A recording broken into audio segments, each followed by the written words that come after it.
Assalamualaikum warahmatullahi wabarakatuh. Nampaknya topik selawat sekali lagi menjadi fokus saya dalam video ini.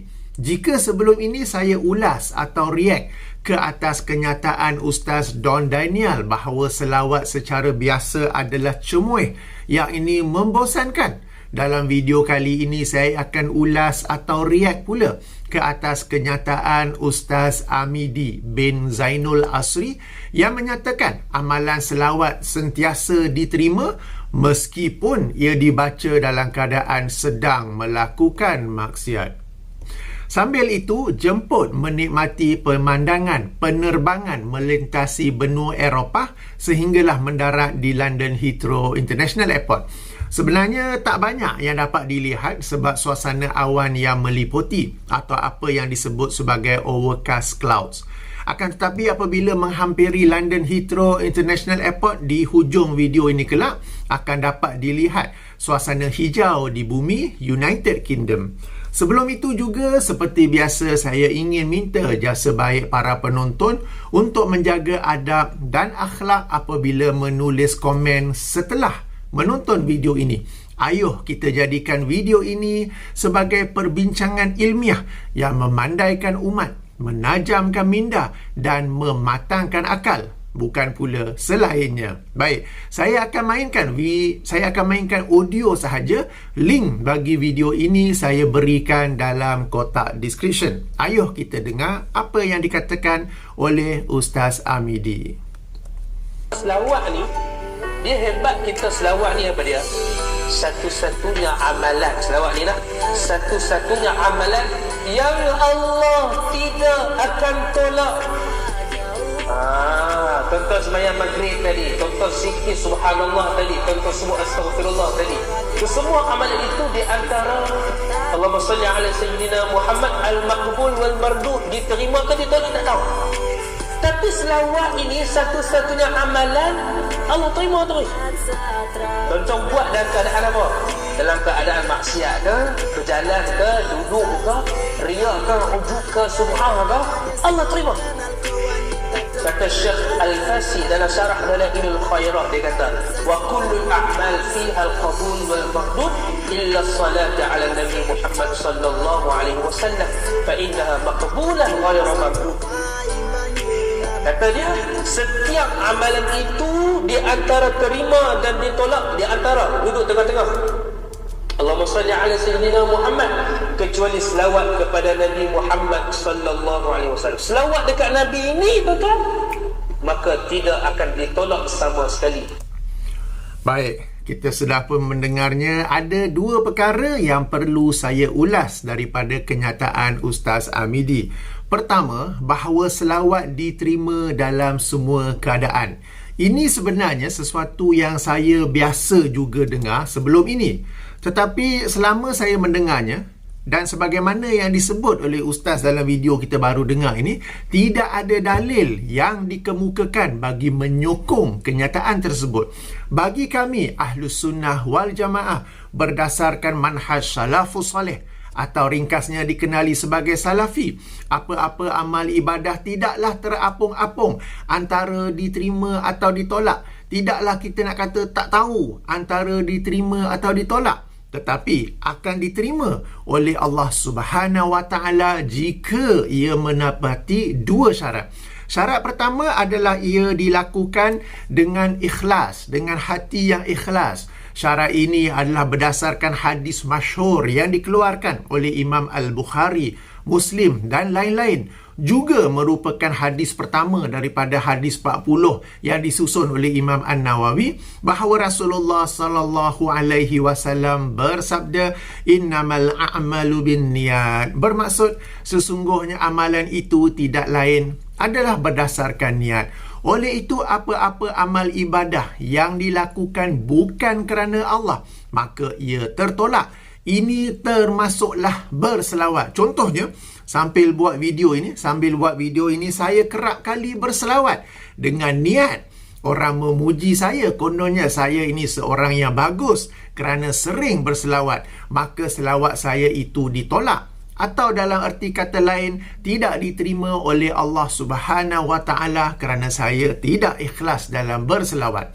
Syarat kedua adalah ia dilakukan selari dengan sunnah Rasulullah sallallahu alaihi wasallam. Syarat ini adalah berdasarkan hadis yang juga masyhur dikeluarkan oleh Imam Al-Bukhari dan Muslim, juga merupakan hadis kelima daripada himpunan hadis 40 oleh Imam An-Nawawi, di mana Rasulullah sallallahu alaihi wasallam bersabda, "Man amila amalan laisa alaihi amruna fahuwa radd." Bermaksud, sesiapa yang beramal dengan satu amalan yang tidak berada di atas perintah kami, maka ia tertolak. Oleh itu, apa-apa amal ibadah yang dilakukan bukan dengan cara yang ditunjuk, diamal atau dipersetujui oleh Rasulullah sallallahu alaihi wasallam, maka ia tertolak. Ini termasuklah berselawat. Contohnya orang yang berselawat dengan cara nyanyian qasidah, baik secara kecil-kecilan atau besar-besaran, seperti konsert di stadium kan, Shah Alam berselawat lah, Kuantan berselawat lah, Ipoh berselawat, macam-macam semua tu kan. Maka selawat itu ditolak, atau dalam erti kata lain tidak diterima oleh Allah Subhanahu Wa Taala. Bezakan bahawa berselawat memang diperintahkan oleh Allah Subhanahu Wa Taala dalam ayat 56 surah Al-Ahzab, surah ke-33, juga oleh Rasulullah sallallahu alaihi wasallam dalam banyak hadis baginda yang sahih dan hasan. Namun berselawat dengan cara nyanyian qasidah tidak diperintahkan oleh Allah mahupun oleh Rasulullah. Kedua-dua syarat ini hendaklah dilaksanakan secara serentak atau bersamaan, bukan sekadar salah satu daripadanya sahaja. Contohnya, jika saya berselawat dengan hati yang ikhlas tetapi dengan cara berqasidah, maka ia ditolak. Contoh lain pula, saya berselawat dengan cara biasaan biasa tetapi dengan hati yang tidak ikhlas, maka ia juga ditolak. Maka hendaklah saya berselawat dengan hati yang ikhlas dan dengan cara bacaan biasa. Maksud cara bacaan biasa ialah Allahumma salli ala Muhammad wa ala ali Muhammad. Kalau hendak dilanjutkan kepada sebaik-baik selawat, iaitu selawat Ibrahimiyah seperti mana yang kita baca dalam solat, teruskan, tetapi bacaan biasa. Saya tekankan bacaan biasa di sini kerana saya mendapat soalan daripada video sebelum ini tentang kononnya berselawat tanpa berqasidah itu menjemu kan. Ada yang bertanya, bagaimana cara berselawat yang biasa tanpa berqasidah? Saya agak terkejut mendapat soalan tu. Tapi tak apalah, boleh bertanya ya. Jawapannya ialah selawat yang dibaca secara normal, tanpa berirama, tanpa berlagu, tanpa bermuzik. Ia semudah Allahumma salli ala Muhammad wa ala ali Muhammad. Atau apabila mendengar saya membaca hadis-hadis yang ada disebut nama Rasulullah, jawab saja sallallahu alaihi wasallam. Tak perlu berirama, berlagu, bermuzik, sebab semua itu tidak ada contohnya daripada Rasulullah sallallahu alaihi wasallam, dan semua itu adalah tertolak. Dua syarat ini, saya ulangi, adalah umum untuk semua amal ibadah seperti solat, baik yang fardu mahupun sunat, puasa wajib Ramadan dan puasa sunat, untuk amalan haji, umrah, doa dan zikir. Syarat pertama merujuk kepada amal hati, yakni keikhlasan hati, sementara syarat kedua merujuk kepada amal zahir, yang ini sebutan lisan dan juga gerak badan. Baik, setelah saya menerangkan dua syarat ini secara panjang lebar, saya telah menerangkan tentang dua syarat ini secara panjang lebar serta menjawab syubhat-syubhat yang dikemukakan oleh para pencinta bid'ah tentangnya dalam buku saya 90 pelajaran tentang bid'ah. Buku ini boleh dimuat turun secara percuma, link dalam kotak description. Boleh juga dipesan edisi bercetak di Shopee. Sila cari atas tajuk yang sama. Ini bagi sesiapa yang mahukan penjelasan yang lebih detail, lebih terperinci lagi ya. Jadi, kembali kepada amalan berselawat. Berselawat kepada Rasulullah sallallahu alaihi wasallam adalah satu amal ibadah. Jika hendak dikatakan amal berselawat ini terkecuali daripada dua syarat yang saya baru sebutkan itu, hendaklah dikemukakan dalil pengecualian tersebut. Jika tidak ada, maka amalan berselawat juga terikat dengan dua syarat ini. Bahkan, jika tiada dalil pengecualian, maka pendapat yang mengatakan selawat diterima oleh Allah dalam semua keadaan adalah pendapat yang bid'ah. Di sini mungkin ada yang berhujah bahawa apabila seseorang itu berselawat, dia berdoa kepada Allah agar Allah berselawat kepada Rasulullah. Ini berdasarkan lafaz selawat itu sendiri. Allahumma salli ala Muhammad bermaksud, ya Allah, berselawatlah ke atas Muhammad. Maka disebabkan kasih sayang Allah ke atas Rasulullah, maka Allah berselawat ke atas Rasulullah tanpa mengira keadaan orang yang berselawat itu sama ada dia ikhlas atau tidak, atau dengan apa cara jua dia berselawat. Hujah ini dijawab bahawa Allah Subhanahu Wa Taala sememangnya berselawat ke atas Rasulullah sallallahu alaihi wasallam tanpa mengira sama ada manusia berselawat ke atas Rasulullah atau tidak. Bahkan seandainya semua manusia tidak berselawat atau ada yang berselawat tetapi tidak menepati dua syarat yang disebutkan tadi, di sana ada makhluk lain yang sentiasa berselawat, yang ini para malaikat. Ayuh kita ulang kaji ayat ke-56 surah Al-Ahzab, surah yang ke-33, ayat yang lazim kita dengar tetapi mungkin tidak mentadaburinya, ya, di mana Allah berfirman, innallaha wa malaikatahu yusalluna 'alan nabi ya ayyuhallazina amanu sallu alaihi wa sallimu taslima. Ayat ini pada rangkap pertama adalah satu statement, satu kenyataan bahawa sesungguhnya Allah dan para malaikat sentiasa berselawat ke atas Nabi SAW. Tak kisah kita ni berselawat atau tidak, tak kisah sama ada selawat kita ni diterima ataupun tidak, Rasulullah SAW tidak kerugian apa-apa kerana Allah dan para malaikat sentiasa berselawat ke atas Rasulullah SAW. It is a statement. Ini adalah satu kenyataan. Rangkap seterusnya barulah suruhan, barulah permintaan untuk kita berselawat. Ya ayyuhallazina amanu sallu alaihi, wahai orang-orang yang beriman, berselawatlah ke atasnya.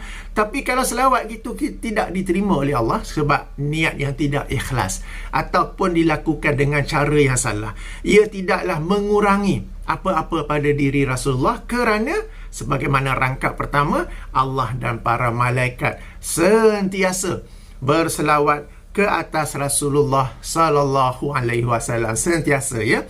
Dan alang-alang bila sebut tentang para malaikat ini pula, jumlah mereka bukanlah 100 atau 1000, tetapi sebagaimana sebuah hadis yang dikeluarkan oleh Imam At-Tahawi dan Imam At-Tabarani dan dinilai sahih oleh Syekh Al-Albani dalam silsilatul ahadis as-sahihah, hadis nombor 852. Rasulullah SAW, ya, maksudnya pernah bersama para sahabatnya, lalu tiba-tiba baginda bertanya, apakah kalian mendengar apa yang aku dengar? Mereka, yakni para sahabat, menjawab, kami tidak mendengar apa-apa. Baginda melanjutkan, sesungguhnya aku benar-benar mendengar suara gemuruh di langit dan ia tidak dicela kerana melakukan itu. Tidak ada sejengkal ruang pun, melainkan di situ ada malaikat yang sedang sujud atau berdiri, yang ini melaksanakan solat, ya. Langit yang sangat luas, sangat besar, yang tak terkira betapa luasnya itu, tak ada ruang pun melebihi sejengkal, melainkan adanya malaikat di situ, ya. Demikianlah jumlah malaikat di langit, ya, saya ulangi, sehingga tidak ada sejengkal ruang pun melainkan mereka ada di situ beribadah, dan antara ibadah mereka ialah berselawat ke atas Rasulullah sallallahu alaihi wasallam. Justru meskipun di bumi ini tiada yang berselawat kepada Rasulullah atau mereka berselawat tetapi tidak menepati dua syarat yang saya sebutkan tadi di atas, Rasulullah SAW tidak kerugian apa-apa kerana Allah tetap berselawat ke atas baginda. Demikian juga para malaikat yang jauh lebih besar jumlahnya daripada warga bumi, di mana mereka juga tetap berselawat ke atas Rasulullah SAW. Yang rugi hanyalah umat Islam yang tidak berselawat atau berselawat tetapi tidak menepati dua syarat yang saya sebutkan di atas. Rugi kerana tidak mendapat pelbagai manfaat dan ganjaran berselawat sebagaimana yang telah dinyatakan dalam hadis-hadis yang sahih dan hasan. Okey, itu ulasan pertama. Perkara kedua yang perlu saya ulas ialah apabila Ustaz Amidi menyatakan amalan selawat diterima meskipun dalam keadaan bermaksiat. Saya ulangi apa yang beliau sebutkan, saya baca apa yang beliau sebutkan, bahawa selawat ini satu-satunya amalan Allah terima terus. Tuan-tuan buatlah dalam keadaan apa? Dalam keadaan maksiat ke, berjalan ke, duduk ke, riak ke, ujub ke, sum'ah ke, Allah terima. Demikian kata-kata Ustaz Amidi. Baik, berselawat sambil berjalan atau duduk tiada masalah asalkan ia dibaca secara biasa, bukan dengan nyanyian qasidah dan sebagainya. Berselawat dalam keadaan riak, ujub, sum'ah, itu bagi kami Allah tidak terima kerana ia dilakukan dalam keadaan hati yang tidak ikhlas kerana Allah Subhanahu Wa Taala. Fokus saya atau kehairanan saya atau terkejutnya saya ialah apabila Ustaz Amidi berkata selawat tetap diterima apabila dibuat dalam keadaan maksiat. Ini sekali lagi sesuatu yang menghairankan kerana berselawat dalam keadaan bermaksiat, bukankah itu satu penghinaan kepada ibadah berselawat itu sendiri? Kita ambil contoh orang yang berjudi. Sebelum dia melontarkan biji dadu, katakan berjudi tu ada 2 biji dadu tu kan, yang warna putih macam cube, ada titik 1, 2, 3 yang geluk-geluk, lepas tu dibaling kan. Sebelum nak baling tu Allahumma salli ala Muhammad. Alamak, tak kena macam tu ke kan? Ataupun macam-macam cara berjudi lain, sebelum nak berjudi dia berselawat kan. Ataupun contoh lain, dia menonton pornografi dalam laptopnya. Setiap kali dia hendak klik kepada gambar seterusnya, video seterusnya, dia berselawat terlebih dahulu. Atau sebelum dia minum arak, dia berselawat terlebih dahulu. Atau apa-apa kemaksiatan lain yang dia lakukan, dia bermaksiat, dia melakukan maksiat itu sambil berselawat.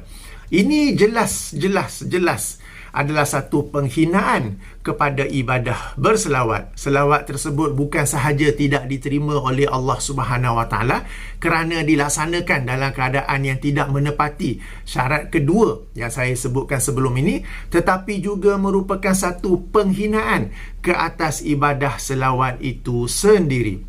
Para penonton yang dirahmati Allah, di sini saya hendak terangkan salah satu ciri bid'ah, iaitu apabila dibuat satu bid'ah, ia akan berkembang kepada bid'ah yang lain. Apabila dikemukakan hujah untuk menjustifikasikan satu bid'ah, hujah yang sama akan digunakan untuk menjustifikasikan bid'ah lain yang berkembang daripadanya. Oleh kerana itulah kami para salafi, yakni Ahlus Sunnah wal Jamaah, bermanhajkan salafus salih, sentiasa melarang bid'ah daripada yang paling awal, daripada yang paling kecil. Mengatakan selawat adalah satu ibadah yang sentiasa diterima oleh Allah Subhanahu Wa Taala dalam semua keadaan adalah satu pendapat yang bid'ah, kerana setahu saya tiada dalil yang menyokongnya, dan ia pula menyelisihi dalil-dalil yang saya kemukakan dalam ulasan pertama tentang 2 syarat penerimaan ibadah. Daripada bid'ah pertama ini, ia berkembang pula kepada bid'ah kedua, iaitu berselawat dalam keadaan sedang melakukan maksiat, juga kononnya diterima oleh Allah Subhanahu Wa Taala. Di sini satu lagi perkara untuk kita pertimbangkan. Saya tidaklah berkata Ustaz Amidi menggalakkan maksiat. Akan tetapi, walau bagaimanapun, namun begitu, apabila dikatakan berselawat ketika bermaksiat tetap diterima oleh Allah, ia dapat memberikan salah faham kepada orang yang sedang bermaksiat bahawa maksiatnya yang dia lakukan itu taklah salah sangat sebab dia masih berselawat ketika melakukan maksiat itu. Apapun kenyataan berselawat dalam keadaan bermaksiat tetap salah, adalah satu bid'ah dan tidak patut diucapkan, disampaikan, diajarkan oleh seorang ustaz dalam majlis ilmunya. Kemudian majlis itu pula dirakam dan disebarkan pula melalui media sosial sebagaimana yang sampai kepada saya, sebagaimana yang tuan-tuan dan puan-puan dengar tadi Moga-moga Allah Subhanahu Wa Taala sentiasa memelihara umat Islam, memelihara kita dan menerima amal ibadah kita yang kita lakukan berdasarkan dua syarat yang saya sebutkan di awal tadi, yakni ikhlas kerana Allah dan menepati sunnah Rasulullah sallallahu alaihi wasallam. Moga-moga Allah SWT memudahkan kita untuk belajar agama berdasarkan Al-Quran dan sunnah, untuk kita beribadah dan kita meyakini amal ibadah kita itu diterima oleh Allah apabila kita melakukannya secara ikhlas dan juga secara menepati sunnah Rasulullah sallallahu alaihi wasallam. Kita tidaklah berkata amalan itu antara diterima atau ditolak. Tak tahu antara diterima atau ditolak. Macam tu, apa guna buat amalan? Sila-sila ada orang yang